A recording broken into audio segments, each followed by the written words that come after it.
ভাই, আমরা ক্ষমতার জন্য আমরা জাতীয় সংসদে যাই নাই। এরকম ক্ষমতা তো আমাদের পূর্বপুরুষের ছিল। আমরা এরকম ক্ষমতার মসনদে বসার জন্য, আমরা ক্ষমতার মসনদে বসার জন্য জাতীয় সংসদে যাইনি। আমরা এদেশের মানুষের কণ্ঠ হয়ে কথা বলার জন্য জাতীয় সংসদে গিয়েছি। এজন্য যতদিন আমাদের কথাগুলো যতদিন রায় না হবে, আমাদের দাবিগুলো যতদিন পূরণ করা না হবে, আমাদের আন্দোলন চলতে থাকবে।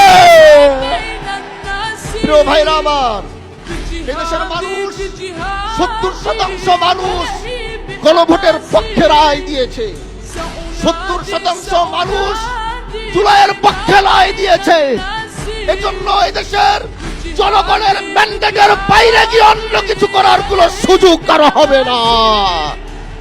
প্রিয় ভাইরা আমার, আমরা সরকার পতনের আন্দোলনে নামি নাই। এটা কোনো সরকার পতনের আন্দোলন আর সমাবেশ নয়।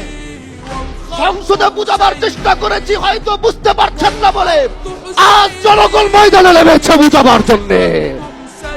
এজন্য আমরা চাই সরকার এটা বুঝবে, জুলাইকে ধারণ করবে, গণভোটের রায়ের পক্ষে সরকারও থাকবে, এটা আমাদের চাওয়া। এজন্য আগামীর বাংলাদেশে আমরা জুলাইকে মাইনাস করে আমরা কিচ্ছু করতে পারবো না।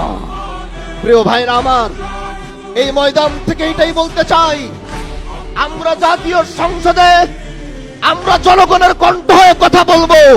আর যখনই রাজপথে ডাক আসবে, আপনাদের রাজপথ থেকে কথা বলতে হবে। আল্লাহ পাক আমাদেরকে কবুল করুক।